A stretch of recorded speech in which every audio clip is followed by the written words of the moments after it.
Today, Becker County prosecutors charged DFL Senator Nicole Mitchell with first-degree burglary. That officers found her wearing all black clothing and a black hat, and that a black backpack was stuck in a small basement window. I know I did something bad. Calls are mounted for her to resign.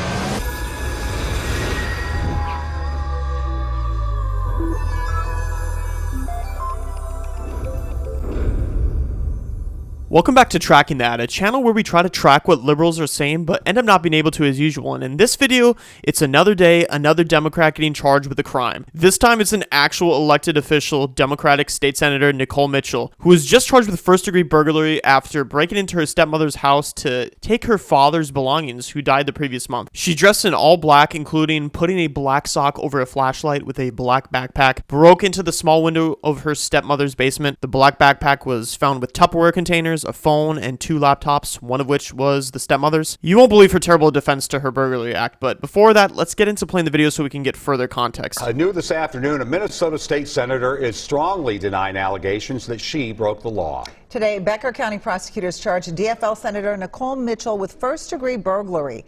Police said that she broke into a home in Detroit Lakes yesterday morning. WCCO's Caroline Cummings has the latest in the case and what the senator herself is now saying.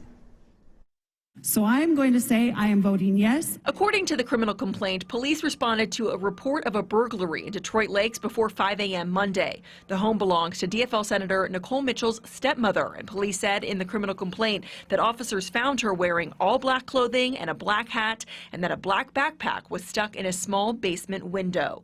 The document details that she told police she wanted to retrieve some of her late father's things, like pictures and his ashes, after her stepmother refused to communicate with her and other family members. Police said Mitchell admitted, quote, "I know I did something bad," after being read her Miranda rights.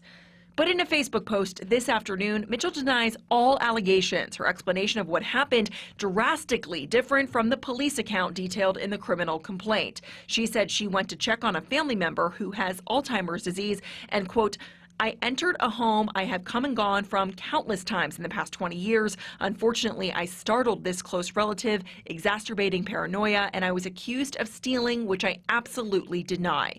Calls are mounting from some members of the legislature for her to resign. The top Republican Senate Minority Leader Mark Johnson said the allegations are, quote, "disturbing," and added, quote, "the behavior is unbecoming of a member of the legislature and she needs to resign from the Senate immediately." DFL Senate Majority Leader Aaron Murphy said the allegations are upsetting and the behavior alleged is, quote, "far outside the character she has established in the Senate and in her distinguished career in the military," adding, quote, "we believe in due process and Senator Mitchell has the right to a full defense of her case in court.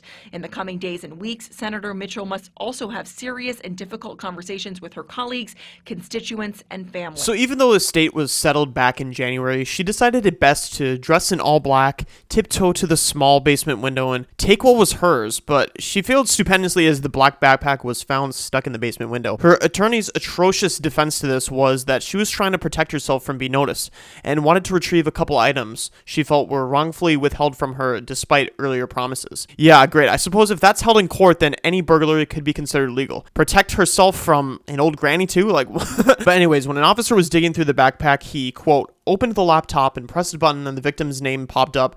The laptop was not password protected. Mitchell then stated that the victim gave her the laptop way back when.